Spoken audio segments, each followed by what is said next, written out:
You do have the power to suggest maybe a raise for Mr. Dougherty. Well, thank you, Senator Bell. Well said. This has been another wonderful hearing, but there's so much on our plate. Secretary Kelly and Mr. Rogers, Mr. Kaufman, Mr. Sundquist, we appreciate your comments. But where we go from here is important. So one of the things is the proper role for the legislature. Mr. Rogers, you mentioned that we might want to give them a break. I think I would change that to maybe we focus a little bit more.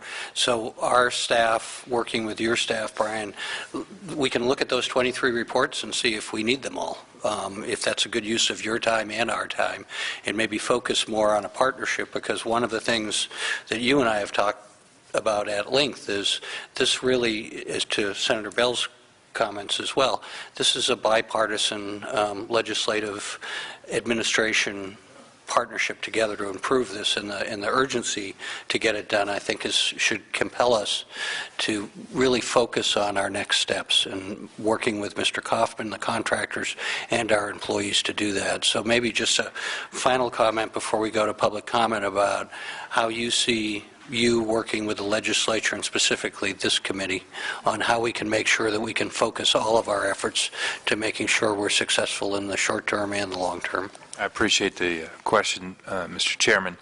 There are, Joel referenced something along the lines of 46 recommendations in the report. Those are 10 primary recommendations with sort of sub-recommendations in each category.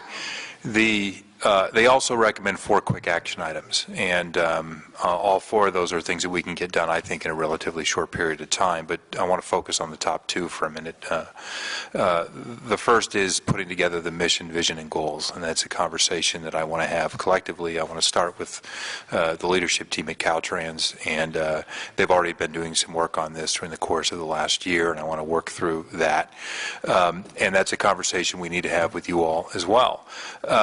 Then there's a suggestion that we establish some teams that will work through performance measures to test and balance how we're doing against that mission, vision, and goals. And the suggestion in the report on the implementation of that is that we work with outside sources, including elected officials in the legislature. So that's a process that, as I said at the outset, is something I'm looking forward to. So there's that interaction there. I stated earlier that, you know, once we put this together and we have the performance measures in place and we know how we're going to track the gauge the performance of the department, that we have to make sure the department's communicating honestly about how it's doing on those scores. And that's an area, Mr. Chairman, that you and I have had long and many conversations about. And, including in my backyard. Including in your backyard. And that's an ongoing an issue and an ongoing thing that we need to work through going forward. But there, in the short term, almost immediately, certainly in the span of the next couple of weeks, there will be opportunity for immediate interaction on this. I have subject to revision after talking to some other folks, the suggestion for various work groups that we'd put in place to start moving forward on this, including how we make change within the department. You know, I've compiled a few that I would consider, and I would just categorize them in the following areas. One, some of that culture of fear and the risk aversion that's been talked about here ties closely to a fear about liability. And so one of the areas I think we need to look at is liability and risk, and we need to talk about how we assess that and how we can move in that area to allow us to manage risk better and be more flexible in how we do things. Performance-based management is another area. Asset management, meaning how we preserve, take care of the assets we have and operate those assets, is another area. Joel mentioned updating design manuals, guidelines, and policies for more flexibility, and really to bring some policies that are on the books of the department into modern times. I mean, there's some old policies still in the guidelines for the department. I think employee incentives and disincentives will involve us working with CalHR and other entities outside of the department going forward. Strategic partnerships, which involve the kind of relationships that Senator Bell was describing with industry and our local partners, is an area that we need to work through. Communication is something we've talked about. And I would put in this mix somewhere succession planning. We have an aging population in the state of California, and we have that in the California workforce. And as we move through retirements and other things, we have to ensure that we have folks coming up within the organization who can step into leadership roles and senior roles of the department. So just, off the top of my head, those are 4, 5, 6 areas that I would focus on immediately. Yeah, well, whatever it was. Well, Mr. Kelly, I think California is fortunate, and I say this with all sincerity and respect for you as a friend and professionally. We're uniquely happy and fortunate to have you in the position you're in. And I think hopefully this hearing is more about the appropriate difference between separate sources of branches of government, but that I hope we will have a package that we can talk to you about legislatively that will be bicameral, working with our wonderful partners in Assembly Transportation, and also working with the California Transportation Commission. We'll all be working in sync with some natural disagreements and tensions within that, but all with the same eye on the ball for improving Caltrans. As Mr. Kaufman said, taking it back to what it once was, and as Senator Bell alluded to be the finest State Department of Transportation in the country. So I want to thank you all for being here, Mr. Kaufman, Mr. Sundquist, Mr. Rogers, and Secretary Kelly. We will endeavor to continue to communicate and look at those 23 reports that you're currently doing to the legislature, and I can think of 6 of them, but the rest of them I'm not sure what they are. Thank you all very much. Thank you. We have one item left on our agenda, and that's public comment. Anyone who would like to come, if you could come forward and take the 4 seats here. I would try to keep the public comments to about 2 minutes. If you can do that, we would appreciate it. And we will start with Mr. Schoenberg. Welcome. Someone that Mr. Bell and I are well familiar with from our days at MTC. Yes, but is there an on button? It's on. Just speak right into it. David Schoenberg, TransDef. It's a delight to see you, Senator, in the upper house. For 6 years, I watched Caltrans' approach to climate change and commented on the disconnect and denial. We sued Caltrans for exactly that reason, trying to get the kind of resolution that you're attempting here today in a far more constructive and inclusive manner. So I want to very much support what you're doing. Thank the chair and the secretary for creating the conditions where an SSTI can be hired to do this kind of analysis. It's truly a breath of fresh air.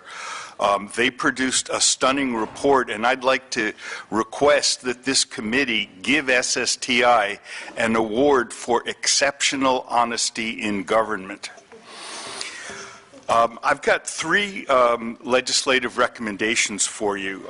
The first is in modifying SB 45 that you take the mission, vision, and goals that are developed by Caltrans and adopt a state transportation policy, and then give the CTC the authority to evaluate each project in the STIP for compliance with statewide policy. And therefore, they would have the authority to bounce projects out that didn't meet the goal. A second concept is parallel to that for the rail side. We recommend the formation of a state rail commission comprised of representatives of each of the operating rail agencies with conventional gauge rail. And the idea is that if they together have interests aligned to make maximum effective use of rail funding in terms of where it should be spent in the state. And my last recommendation has to do with sales taxes having become, at least in the Bay Area, the majority of transportation new funding. And because of that, there's a huge disconnect between the sales tax expenditure plans that are adopted and what California needs for its future. These tend to be backward-looking documents. We won't say pandering to the public, but they're definitely created with an eye towards achieving a sales tax vote. We'd like to recommend that any element in a sales tax expenditure plan have to be consistent with state transportation policy. Finally, I wrote Secretary Kelly yesterday offering to serve with the group that is working on setting a mission and vision. So I look forward to hearing whether he accepts that. Thank you. David. Chairman sure Desaulnier, Senator Bell, Senator Pavley, I'm Bill McGavran with Coalition for Clean Air. I agree the report from SSTI is excellent. I think Caltrans needs to get away from the focus mainly on building and expanding highways and instead to focus on how to move our people and goods safely, efficiently, and cleanly. And I want to thank Senator Pavley for bringing up the issue of air quality. Until then, there had been discussion about greenhouse gas emissions, and it's vitally important that we reduce those. But let's remember that California still has the worst air pollution in the country, that people in the South Coast, the San Joaquin Valley, and the Sacramento areas are breathing air that is way out of attainment with federal standards for our health. And also, as Senator Pavley alluded to, the Federal Clean Air Act has very strong enforcement mechanisms, something that unfortunately we cannot say about SB 375. Right, so we have twin challenges in reducing both our greenhouse gas emissions and the air pollution that makes it so unhealthy to breathe that, in fact, more people die of traffic-related air pollution than die of traffic accidents. There's been some good discussion about the need to integrate policy making. We're not going to succeed in this state if we have the Air Resources Board focused on being the only agency focused on reducing emissions, and then Caltrans thinking that's not really their job. We need both of them to be working together. At Coalition for Clean Air, we serve on the Caltrans Freight Advisory Committee, and we've also been very involved in discussions of the ARB's Sustainable Freight Strategy, which we have high hopes for this year, and we think it's very important that the two of them coordinate on those, and also that we look at transportation and land use as integrated, as Mr. Rogers discussed. Certainly all of the people that we work with at the community level are well aware that you can't separate transportation and land use, and the fact that Caltrans does not address the two in an integrated fashion is really, as Mr. Rogers' report indicates, shows that they are not in alignment with the mission that they've actually been given by this legislature. We think that when there are large infrastructure projects, there should be environmental and health criteria that those projects need to satisfy from the start, that should be up front so the engineers know from the very beginning that the project will not be built unless it meets those criteria. And these are not just add-ons to be explained away later on, but they have to be incorporated from the very start. And Caltrans needs to really listen to communities, to be open and transparent. We have seen, our organization has been very involved in the discussion of the 710 freeway expansion in the Los Angeles area. And a lot of the problems that we're hearing today with Caltrans have been manifested very clearly at that project. So we have seen these problems at the community level. It is encouraging that the Transportation Agency contracted for this report, has released it, is trying to undertake this cultural change that is essential. We know that cultural change comes slowly to large institutions, but as you said, we don't really have the time. So we need to have that sense of urgency, and I appreciate the fact that this committee has brought that sense of urgency to reforming Caltrans. Thank you. Thank you, Mr. McGavin. Yes, ma'am. Welcome. Thank you. I'm Terry Parker, and today I'm representing a coalition of groups known as California Walks. That includes pedestrian and bicycle and people with disabilities, 18 groups throughout California. I'm also pleased to say that we, of course, applaud this SSTI report and are very much in support of implementing its recommendations, even from the perspective of the pedestrian, as Don Shoup once said, a pedestrian is defined as someone who has found a parking place. Of course, Don Shoup, he was my professor when I was at UCLA, is known as the parking guru. And I don't need to point out to you, there's a letter that's been submitted to file, and I have extra copies if anyone didn't receive them. So it pretty much, our group has also been involved at the table with developing the California Transportation Plan that Caltrans Planning Division has been working on. And one of the things that the SSTI report points out that's really important observation is that California spends a lot of time, money, and involves a lot of organizations preparing the statewide transportation plan, which is the transportation vision for California, because basically they're required to do that by the federal government in order to receive federal transportation funds. And yet Caltrans has its own strategic plan that really doesn't relate much at all to the California transportation plan. That was one of SSTI's recommendations, that they be melded. And the reason I know this is because I worked for 14 years for Caltrans. I must disclose I retired a little bit over a year ago. I worked tirelessly on various projects such as the Transit-Oriented Development Action Plan. I helped create the Smart Mobility Framework. I also created and managed for over 10 years research to develop trip generation rates with the Institute of Transportation Engineers for infill land use projects, which they're finally hopefully going to promulgate this year. And I can tell you that working from within Caltrans, that I was definitely in the minority. But there was a time in Caltrans when it was easier to try to be a change agent, such as when Caltrans was tasked with the Blueprint program funding. And what's shifted is that Caltrans no longer seems to have much of an assigned role in helping to implement Blueprint plans. And if you give them a job, they'll do it.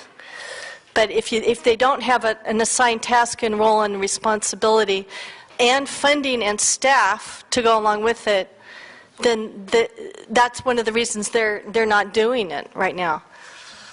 So I'm one of those frustrated people. I'm very happily retired and enjoying my role as a volunteer with a nonprofit organization. And so personally, I'm very thankful to see that these efforts are going to be undertaken. Because Caltrans really does need direction, and you're absolutely right, Senator DeSaulnier, is that they need direction, clear direction. Otherwise, there's a reversion back to the core, which is we're engineers who manage construction projects. And the typical performance metric around Caltrans is how many billions of dollars of construction projects are currently underway by the department. And that has been the performance metric for many, many years. If you get what you measure, so give them different measures, you'll get a different product. Thank you. Thank you.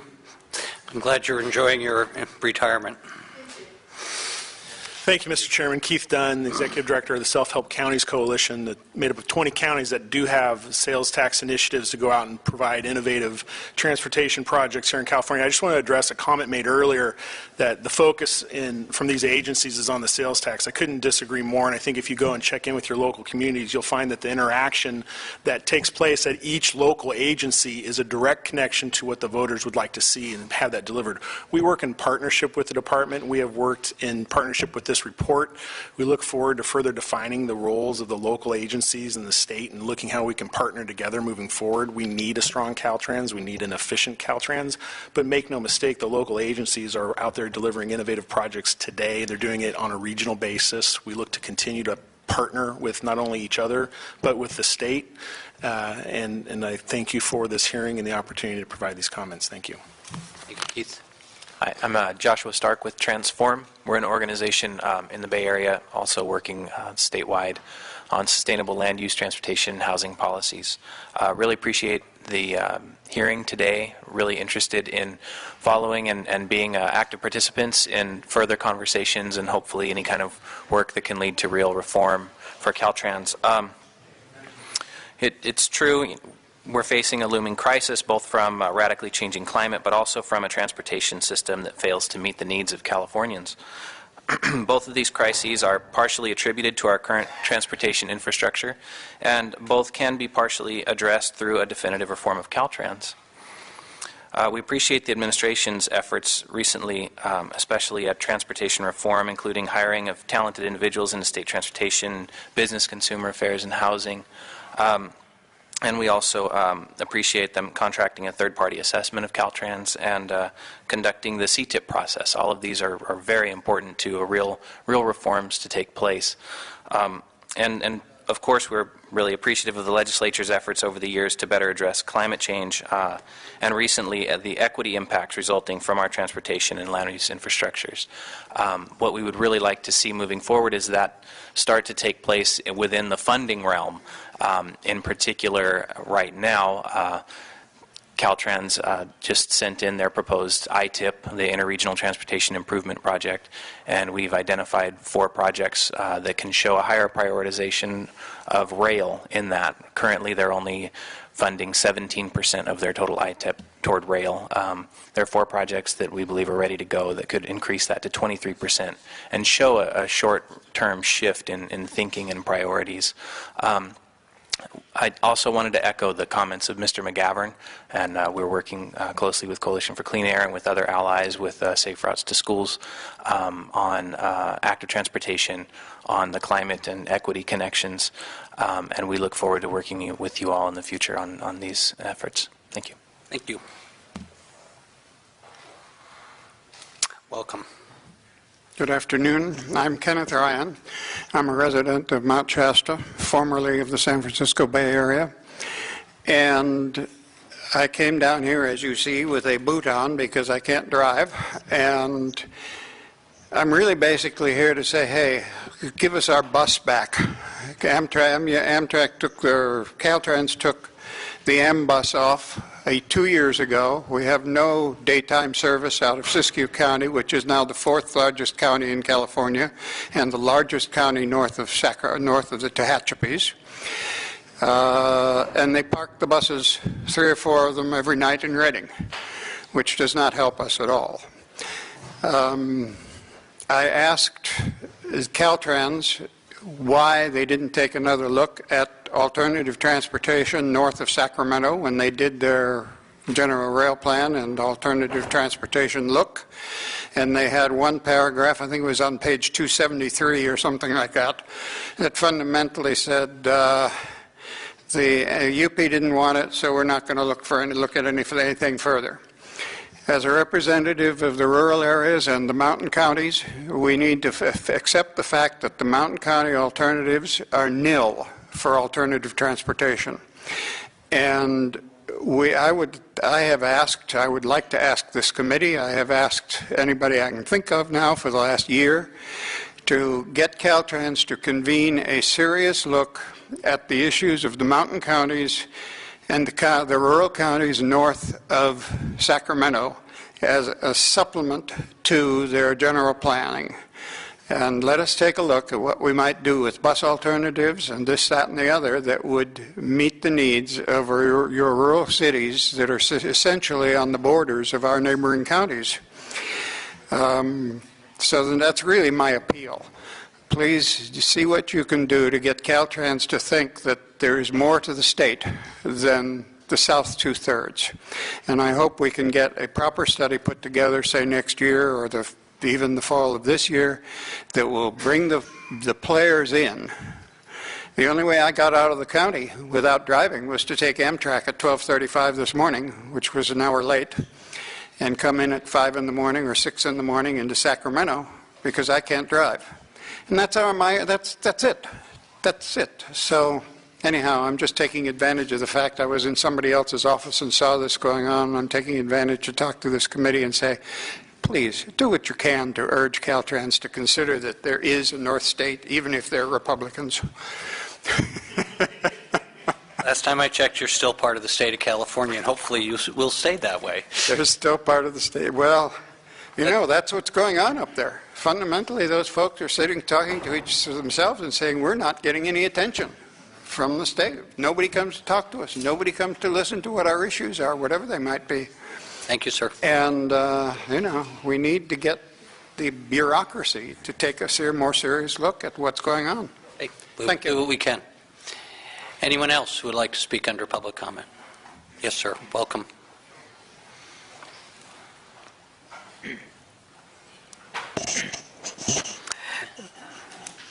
Good afternoon, ladies and gentlemen, Senator and Commissioner. My name is André Carpio. I come from Emeryville to participate at this hearing, and it did look quite good. Unfortunately, I haven't been able to hear anything because the machine, again, is broken and does not have the battery or whatever. I don't know what's the motive, but it's frustrating. This is second time. The first time it happened in May, on the first hearing, and I was promised at that time that I would get a transcript of the meeting. I haven't received anything yet. I would like you to take notice of this, and I'm expecting to get a transcript of this meeting. Thank you. Thank you. I apologize, and we will follow up and make sure you get that. That's the last request to speak that I can see, so thank you all for being here and participating. Thank you to our staff, and we are adjourned.